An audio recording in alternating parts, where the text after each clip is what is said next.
हरे राम राम रघुवर हरे हरे, हरे कृष्ण कृष्ण रघुवर हरे हरे। 22 जून 31। कल श्री महाराज जी कुछ और जरूरी बातें फरमाने लगे कि सच्चा महात्मा कभी शरीयत से अलग नहीं होता। आजकल के बहुत से महात्मा देखने में आते हैं जो ज्ञान के अहंकार में चूर हैं और कहते हैं कि धर्मशास्त्र की बातें हम पर लागू नहीं है। आपका कहना है कि सच्चा आदमी जो है वो बेसिक्स जो है धर्म की उनको फॉलो जरूर करेगा। खिलाफ इसके सच्चे ज्ञानी की पहचान ये है कि वह धर्मशास्त्र के मुआफिक जिंदगी बसर करता है। शरीयत और तरीकत में एकताई पैदा कर लेता है। शरीयत कर्मकांड और तरीकत उपासना, तो उसमें दोनों में एक कॉम्बिनेशन पैदा कर लेता है। जो शख्स धर्मशास्त्र के मुआफिक जिंदगी बसर करता है उसके नजात पाने में शुबहा हो नहीं है। जो मनमाने ज्ञान अहंकार में मस्त है उनकी निजात यानी मुक्ति में शक है। 22/6/31। मुतफरीक डिफरेंट यानी विभिन्न और मुकामात यानी स्थान पर जियारत यानी दर्शन करने जाना। जो बुजुर्ग वहां पर रहते हैं उनसे सत्संग करना है, राह खुदा का मार्ग ढूंढना है। हाँ, कहते हैं अलग अलग समाधियों पे जाना अच्छी बात है। फरिश्ते यानी देवताओं का वजूद मानना लाजमी है। यह ताकतें हैं जो इस दुनिया के मुख्तलिफ तरीकों से रहनुमाई करती हैं और इस तरह इस्लाम के समझने से फसाद की जगह कहाँ रहती है। कहते हैं फरिश्ते होते हैं और वो हेल्प करते हैं और उनको मानने में बुराई नहीं है। 3 दिन तक अमृत वर्षा होती रही। उनकी जबान पाक से गौहर नायाब यानी अनमोल रतन गिरते रहे। सब ख्याल की झोली में न रख सका। जो कुछ आए सब भाई बहनों की खिदमत में पेश किया। 23/3/29। मार्च को शुक्र के दिन 1:30 बजे की गाड़ी से फतेहगढ़ महाराज जी के भंडारे में गया। अच्छा, आप फतेहगढ़ का बता रहे हैं। गाड़ी सूर्यास्त के समय पहुंची, सीधे स्थान पर गया। श्री पूज्यवर लालाजी महाराज सभा के बीच शांत रूप से बैठे थे। पहुंचते ही कुशल क्षेम पूछा, आदर से अपने पास बैठा लिया, फिर मुंह हाथ पैर धोने की आज्ञा दी। स्वच्छ होकर आया। संध्या का समय था। चंद मिनट का ध्यान देकर सबके हृदय को कृपा अमृत से सींच दिया। फिर आज्ञा हुई कि आज आप लोग सफर से थके होंगे, कुछ विश्राम कर लीजिए। सब सज्जन वृंद एक दूसरे से वार्तालाप करके स्नेह तथा परिचय बढ़ाने लगे। महात्मा गांधी जी के विचारों से सहानुभूति रखने वाले सज्जन भी उस समाज में थे जिनसे मेरा परिचय हुआ। मुझे यह देखकर हर्ष हुआ कि सायंकाल जितनी भी जल्दी हो सके संध्या के पीछे सब भाईजनों को भोजन मिल जाने की चेष्टा की जाती है। एक फरलांग के फासले पर भाइयों के ठहराने के वास्ते स्थान साफ किया गया था। केवल कष्ट इतना ही था कि कुएं का जल मैला था और काफी नया, वरन सफाई भी रखी जा सकती थी। शौच स्नान आदि के लिए गंगा जी की ओर ही जाना पड़ा। यहाँ का दृश्य बड़ा ही सुंदर था। बहुत से भाई एक साथ लेटकर विश्राम करते थे। जब मैं भी लेटा था तब मुझे एक और दिव्य वाणी सुनाई दी। एक सज्जन दूसरे को समझा रहे थे कि गुरुदेव गंगा की धार है जो सीधे सागर में गिरती है। हम लोग छोटे छोटे नाले हैं जिनके भटक कर इधर उधर सूखी जगहों में पड़कर लुप्त हो जाने की बहुत संभावना है। हम सबका यही प्रयत्न होना चाहिए कि अपनी वृत्ति श्री गुरुदेव की वृत्ति के साथ तादात्म्य कर दें, उससे सब काम हो जाएगा। इस दिव्य धार से मिलकर ब्रह्मानंद नसीब होगा, अन्यथा संसार में भटक जाने का भय है। फिर निद्रा आ गई। मुझे यूं लगा कि बड़े बड़े संत जन यानी चचा जी महाराज, लाला जी महाराज सारे समाज की आत्मिक देखभाल कर सबको शांति शैया पर सुला रहे हैं, मानो माता अपने बच्चों को गीत गाकर सुला रही है। सुबह उठकर सभी भाइयों के साथ गंगा जी गया और निवृत्त होकर 6:15 बजे तक स्थान पर आ गया।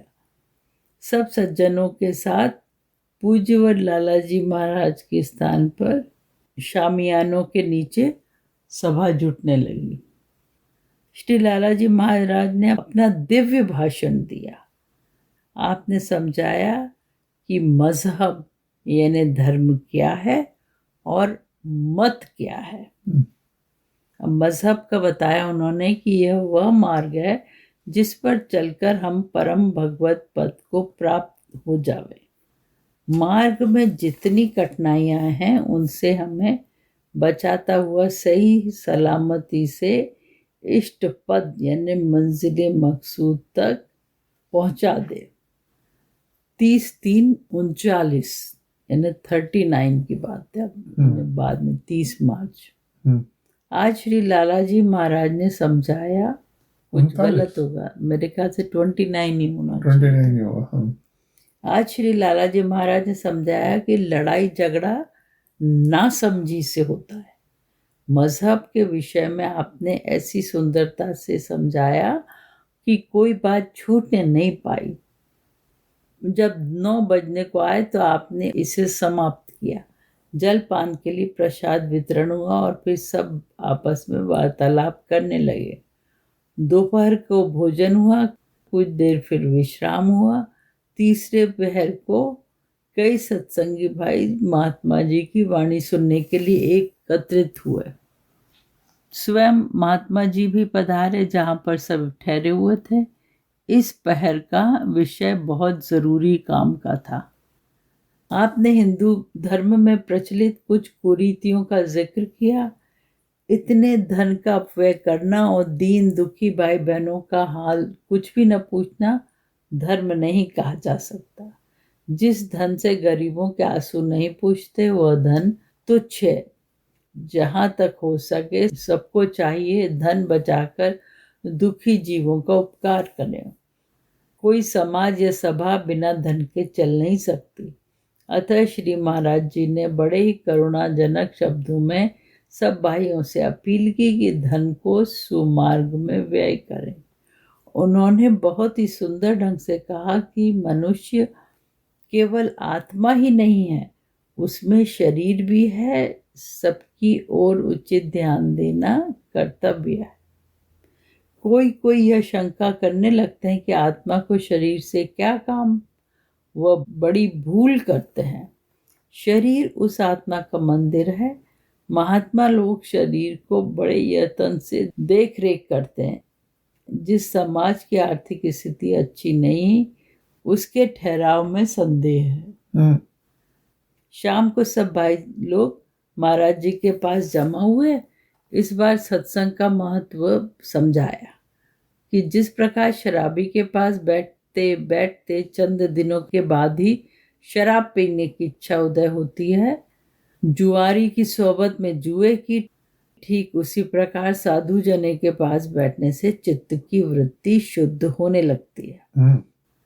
उन संतों के पास बैठने से जिनके 6 चक्र खुलकर रोशन हो गए हैं, सत्संगी के भी चक्र आप ही आप सहज ही खुलने लगते हैं। प्रकाश और शांति का निवास होने लगता है। यही अभिप्राय है कि अपने गुरुदेव के पास चंद मिनट शांत होकर नित्य बैठें और उनके दिव्य प्रकाश में अपने हृदय कमल को प्रफुल्लित करें। प्रभु की भक्ति से भर जावे। इसी दौरान में पूजनीय मौलवी साहब भी पधारे। आपकी उपस्थिति में सभा की गंभीरता और भी अधिक हो गई। भोगा वाले मौलवी साहब बता रहे। आप चुपचाप बैठे, सर नवाए आत्मानंद में विलीन दिखाई देते थे। भीतर ही भीतर प्रेम और ज्ञान की बौछारें चारों ओर भेज रहे थे। भाषण समाप्त करके दोनों महापुरुष आपस में प्रेम वार्ता करने लगे। सभा विसर्जित हुई, परंतु मैं चंद मिनट पास ही बैठा रहा।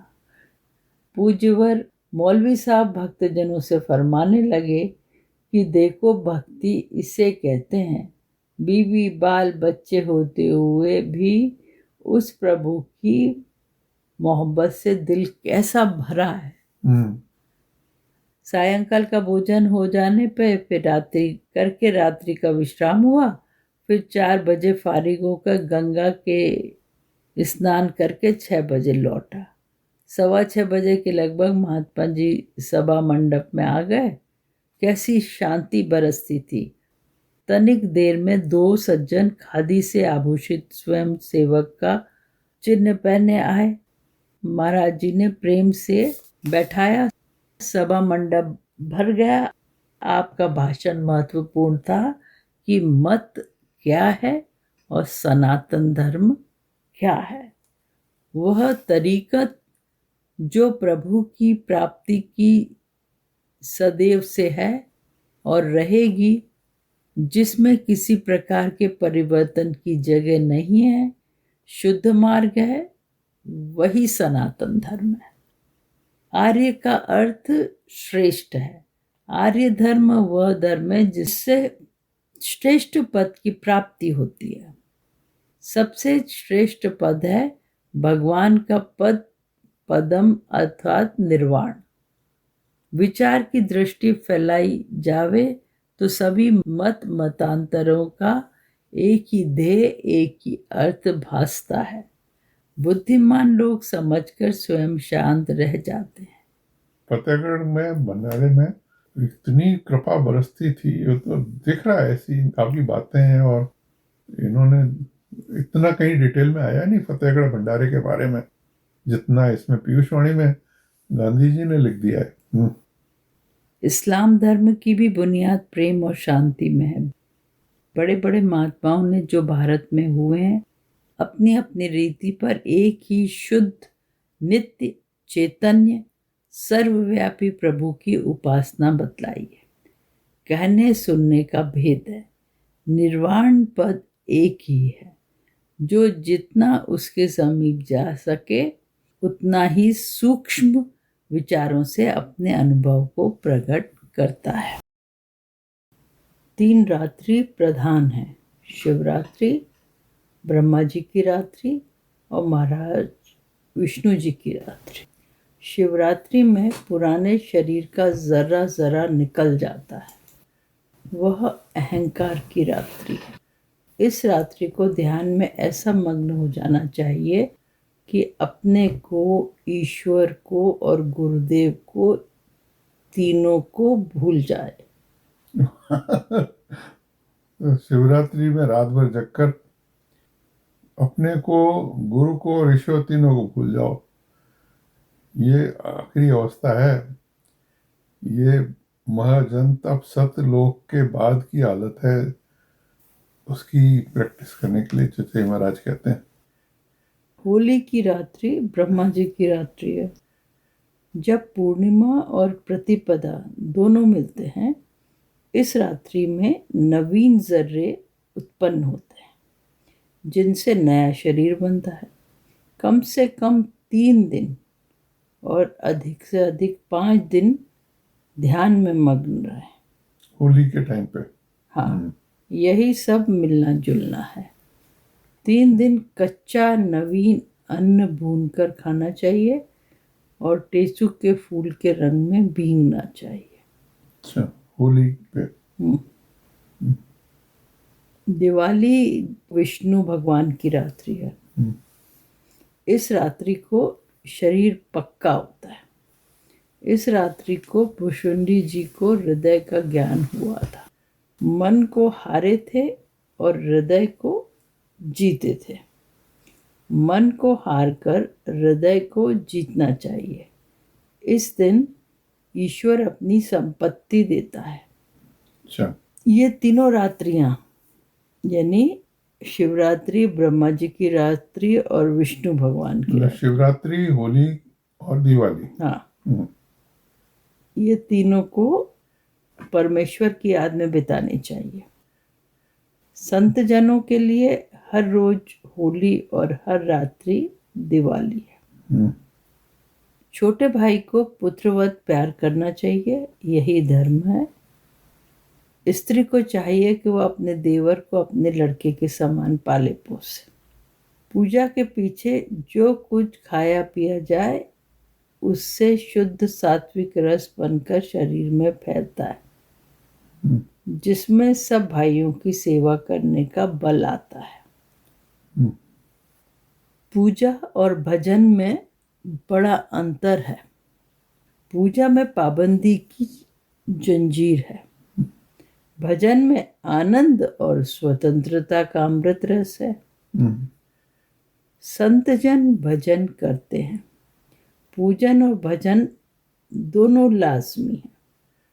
पूजन काया को सुधारता है और भजन उसको लीन करता है। बिल्कुल।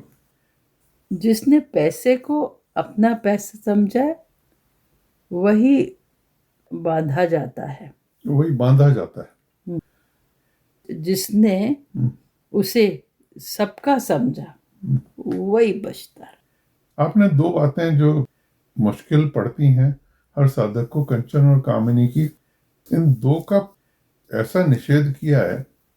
कामिनी का तो उन्होंने कहा कि ये तो बहुत जरूरी है, इसका निष्पादन बहुत जरूरी है, और उन्होंने कहा कि इसके करे बगैर मानसिक रूप से भी, मानसिक ब्रह्मचर्य भी जब तक नहीं हो तब तक ये इसमें चीज जो मिल भी जाती है तो उसमें ठहराव नहीं पैदा होता।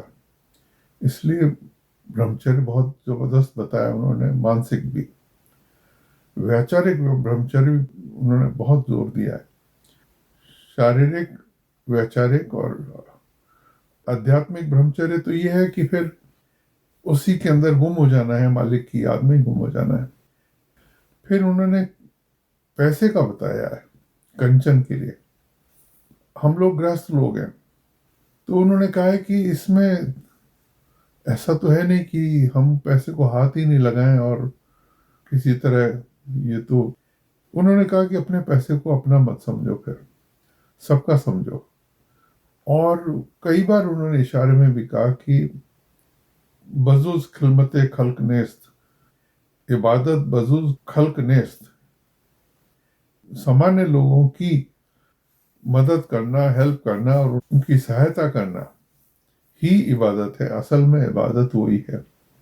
किसी तकलीफ में हो तो उसको पैसे के उससे मदद करना, अपनी शारीरिक रूप से भी उसकी मदद करना, उसको जो भी फिजिकली जो मदद की जा सकती है वो जरूर करना, कोई भी हेल्प करना, किसी को हॉस्पिटल पहुंचाना, किसी को उस वक्त पे जो भी चीज चाहिए वो मुहैया कराना, पूजा ये बस यही है असल में। तो ये दो बातें उन्होंने जो बताई, इसमें काफी राज छुपे हुए हैं।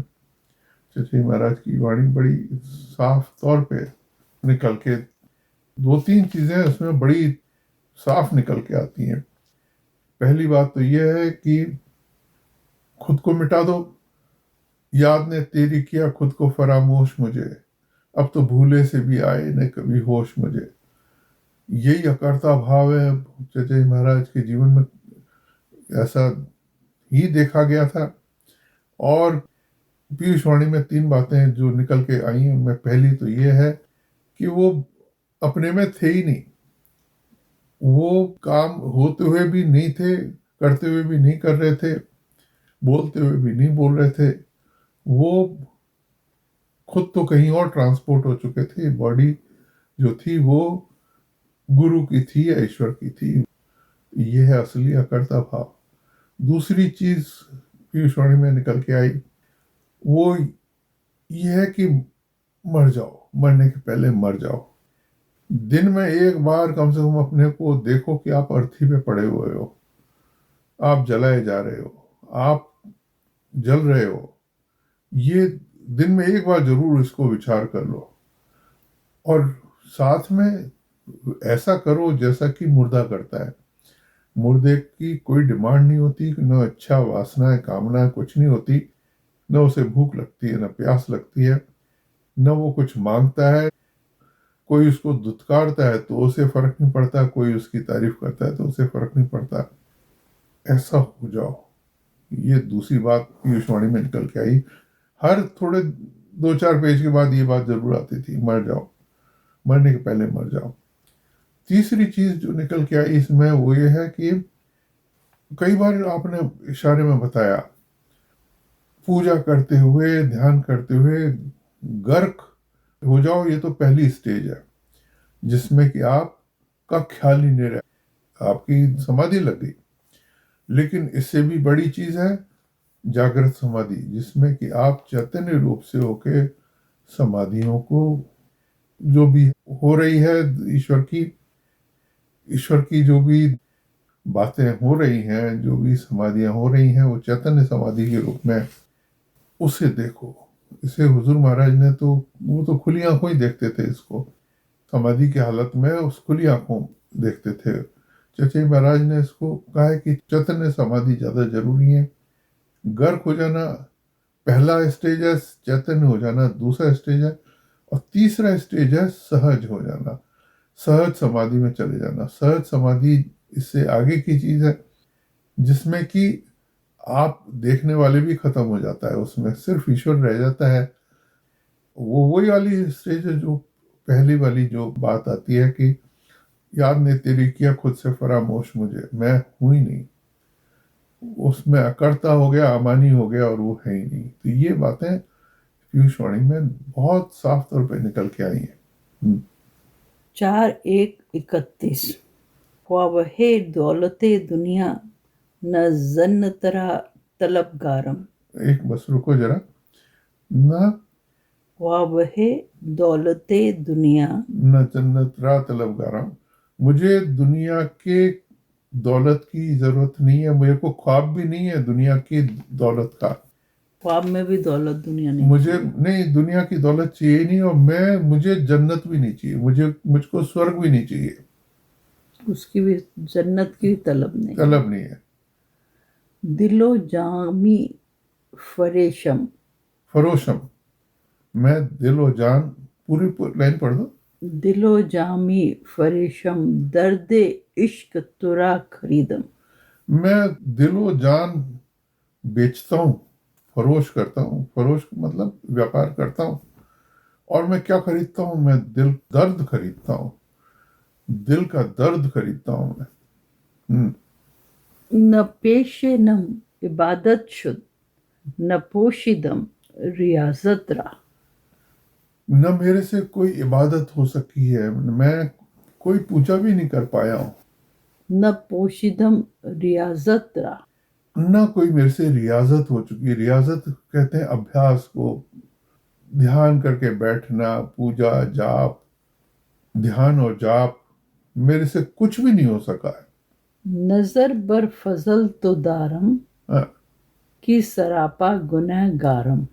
मैं सरापा सर से पांव तक गुनहगार हूँ, और मैं सिर्फ आपकी कृपा का ही आकांक्षी हूँ। मेरे से न तो कुछ बन सका है, न मैं कुछ कर सका हूँ, सिर्फ आपकी कृपा का ही आकांक्षी हूँ। इसी से मेरा काम हो सकता है, और मेरा और कोई ठिकाना नहीं है। ये चारों लाइन एक बार फिर से पढ़ती। हाँ, पढ़।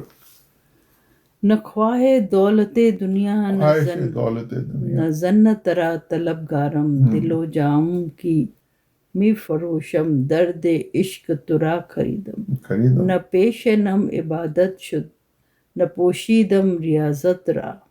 नजर बर फजल तो दारम की सरापा गुनहगार। सरापा गुनहगार हूँ। बहुत कमाल की। आगे भी हैं इसकी लाइनें 8-10। वो हैं न मन बेहुदह कर दे कूच ओ बाजार मी गर्दम। ये हजरत रूमी का है। नमन, नमन बेहुदह कर दे कूच ओ। बाजार में गर्दम। गर्दम कहते हैं चक्कर लगाने को, ये फारसी में है। नमन बेहुदा कूचाए बाजार में गर्दम। मैं बेहूदगी से, यानी बिना किसी ऑर्गेनाइज्ड वे में नहीं होके, बल्कि एराटिकली मैं बाजार और कूचा, कूचा कहते हैं गलियों को, मैं वहां पे चक्कर लगा रहा हूँ। पागलों की मैं तरह। पागलों की तरह, बेहूदों की तरह से चक्कर लगा रहा हूँ। खुदाया रहम कुन बरमन परेशान वारदी गर्दम। हे ईश्वर, मुझ पे कृपा करो, मैं बहुत परेशान होके मैं चक्कर लगा रहा हूँ। मिजाजे आशिकी दारम पेये दीदार मी गर्दम। मैं तो आशिक हूँ, मेरा मिजाज जो है वो आशिकों वाला है, और मैं तो दर्शन का अभिलाषी हूँ, मेरे को तो ईश्वर दर्शन चाहिए।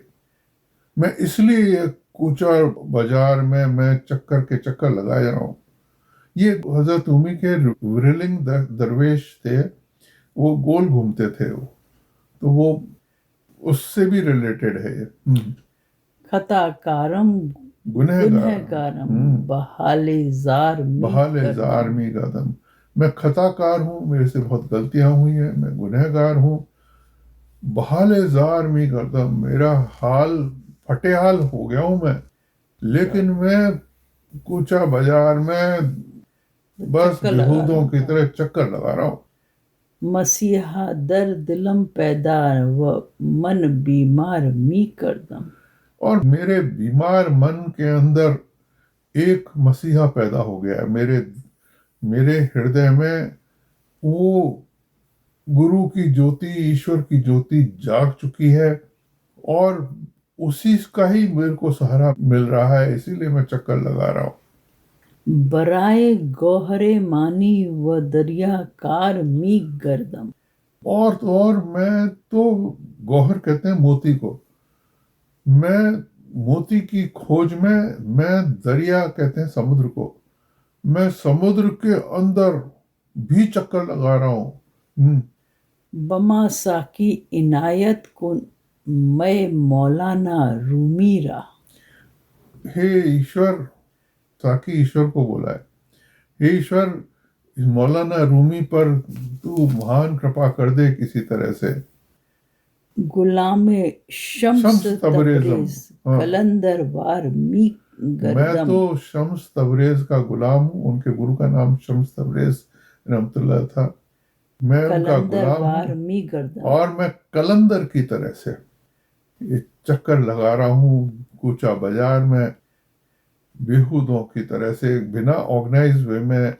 बस मैं एक मस्ती की हालत में, और अपने को मेरा होश नहीं है उसमें, मुझे कुछ पता नहीं है, मैं अपने मैं खुद हूं ही नहीं, और मैं मालिक की याद में बस घूम रहा हूँ, चक्कर लगा रहा हूँ। मेरे हृदय में उनकी ज्योति जग चुकी है, और मैं मोती ढूंढ रहा हूँ, और मैं उनकी कृपा का आकांक्षी हो गया हूँ। मैं गुनहगार हूँ, और मैं रूमी पर, हे ईश्वर अपनी कृपा करिए, मैं शम्स तबरेज का गुलाम हूँ।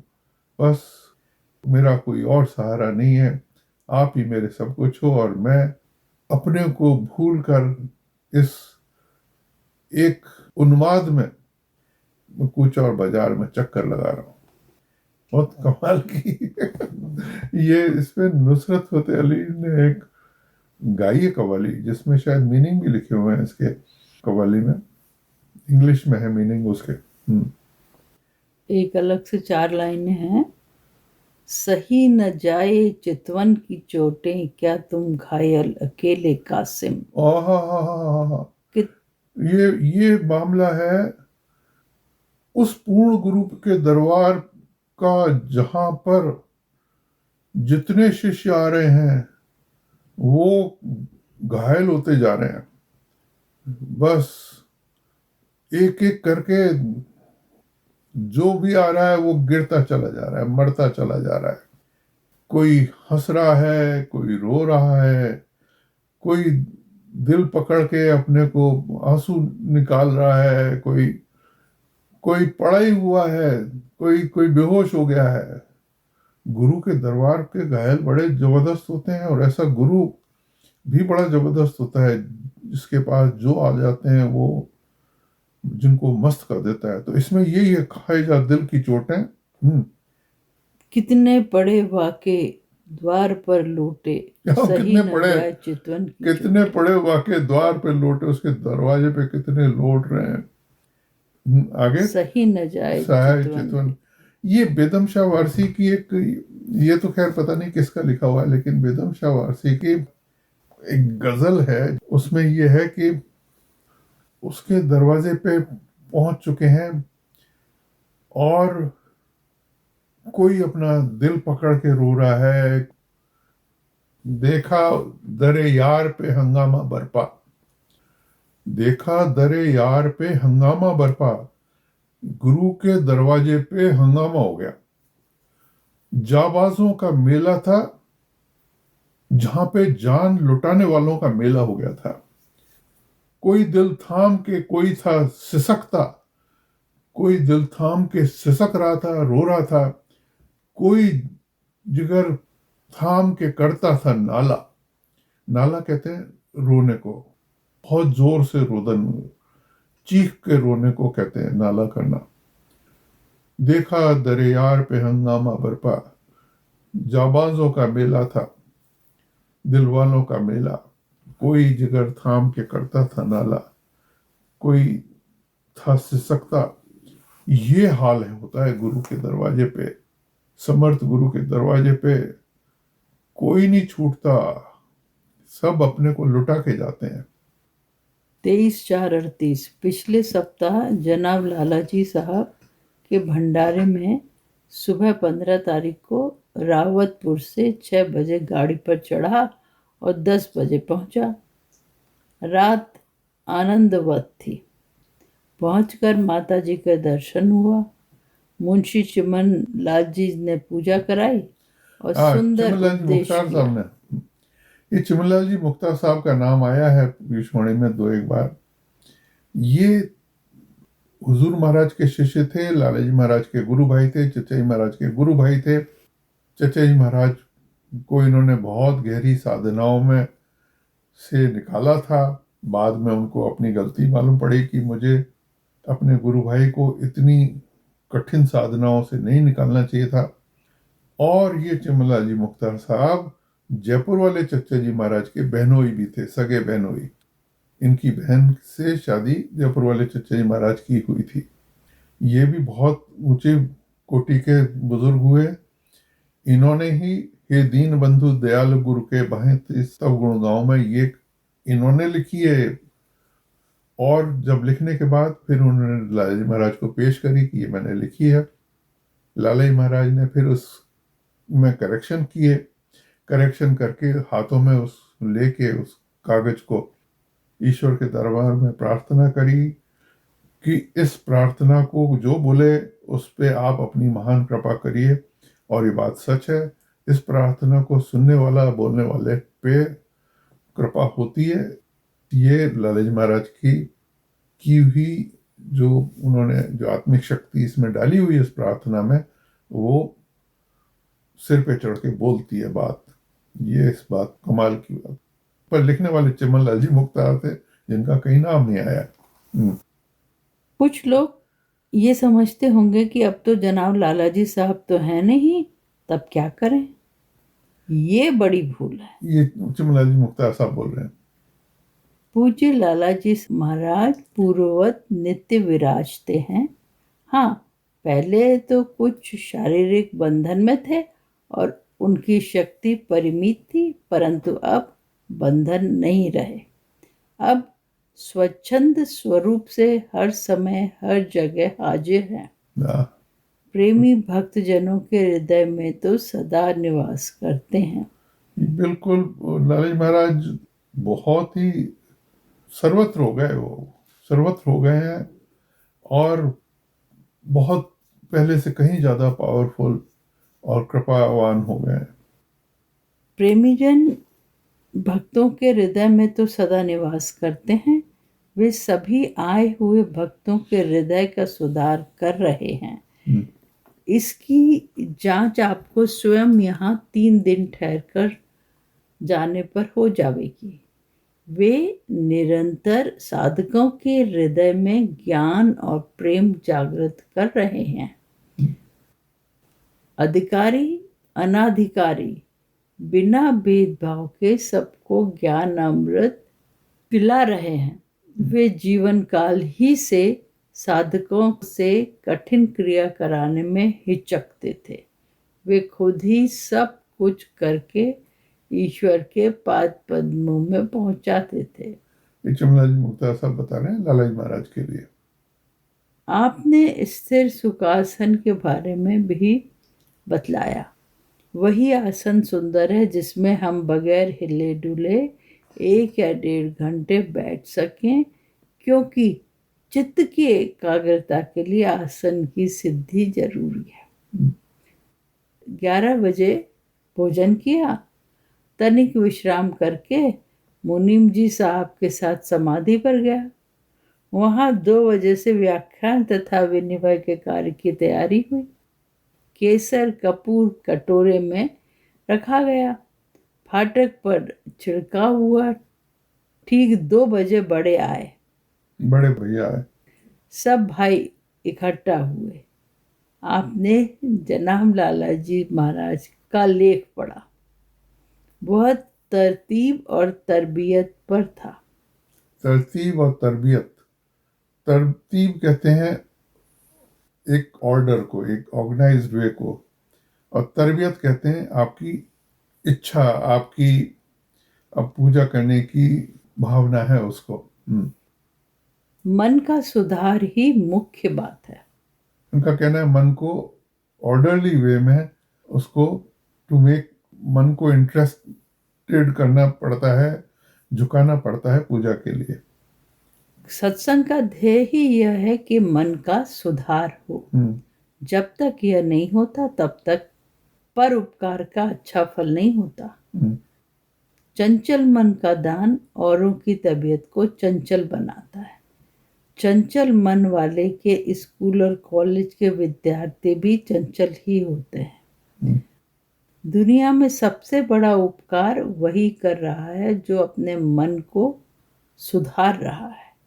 उसी की जात से सब हकीकी नफा पहुंच। राम ने चंचल मन वाले बंदरों को निश्चल बना दिया। मूढ़ मन रीछों को चतुर बना दिया। अज्ञानी राक्षसों जैसे विभीषण आदि को ज्ञान वादन बना उनसे सच्चे कल्याण का कार्य करवाया। 5 बजे समाप्ति हुई। सब भाई जरूरियात आदि से फारिग हो सफाई आदि के काम में लगे। 7 बजे शाम को घर पर पूजा हुई, फिर भोजन आदि हुआ। कानपुर के बड़े भैया आदि सब लोग पधारे थे। ब्रजमोहन लाल जी साहब वगैरह। तारीख 16 को पूजा सुबह घर पर हुई। प्रसाद बटा, वार्तालाप हुआ। दोपहर को भोजन फिर कल की तरह हुआ। आज भी बड़े भैया ने लालाजी महाराज का लिखा हुआ लेख नाम महिमा पढ़ा। नाम से सब पाप धो जाते हैं, हृदय में प्रकाश उदय होता है। यह नाम श्री गुरुदेव जी की सेवा में प्राप्त हुआ था। सब काम करते हुए भी हृदय में नाम जप जारी रहे। लगन और सुंदर चरित्र का बनना मुख्य बात है। खाना खाते वक्त सचेत रहें। प्रभु के ध्यान में भोजन करें। स्वाद की ओर न जाएं। जब दूसरों से मिले तो श्री गुरुदेव में फना होकर मिले तो दूसरों का असर न होगा। जब किसी देवी से बात करें तो ध्यान रखें कि आंखें चार न होने पाए। ना ये बताया कि पतन का डर है। स्त्री से बात करते हुए कोशिश करें कि आंखें चार न करें। सोते समय ध्यान में मस्त होके सोएं, नहीं तो डर है। ये सारी बातें जो बता रहे हैं मन के लिए बता रहे हैं, मन को ऑर्डर करने के लिए। पूजा में ऐसी मदहोशी न आए कि प्रभु की प्रार्थना भूल जाए और हृदय सजग रहे। ये वही बात फिर से आ गई। चचई महाराज ने कहा कि 3 चीजें निकल के आई हैं पीयूषवाणी में। पहला तो ये कि वो करता चचई महाराज थे ही नहीं। याद ने तेरी किया खुद से फरामोश मुझे, अब तो भूले से आए न कभी होश मुझे। वो अपने होश में ही नहीं थे। दूसरी चीज उन्होंने बताई कि मर जाओ, जीते जी मर जाओ, सब अपनी इच्छाएं कामनाएं वासनाएं जैसे मुर्दे की होती हैं वैसे आपकी भी नहीं हो। तीसरी चीज आपने बताया कि समाधि में जाना अच्छी बात है, लेकिन समाधि में बेहोश हो गए उससे भी ऊंची चीज है जागृत समाधि, जिसमें चैतन्य समाधि, जिसमें कि आप चैतन्य रूप से देखते हो समाधि के कार्यकलाप को। उससे भी ऊंची चीज है सहज समाधि, जिसमें आप धीरे धीरे, आप हो भी नहीं, आप तो समाप्ति हो गए, वहां पे ईश्वर भाव में ईश्वरी जो कुछ कर रहा है वही सहज समाधि है। फिर ये तीनों ऊंची अवस्था है और पीयूषवाणी में बहुत स्पेसिफिकली ये 3 चीजें निकल के आई हैं। शाम की और दूसरे दिन की पूजा समाधि पर हुई। 2 बजे रोज की भांति सभा हुई। 16 से 17 की शाम तक जनाब लालाजी साहब की आत्मा की शांति के वास्ते अखंड पाठ होता रहा।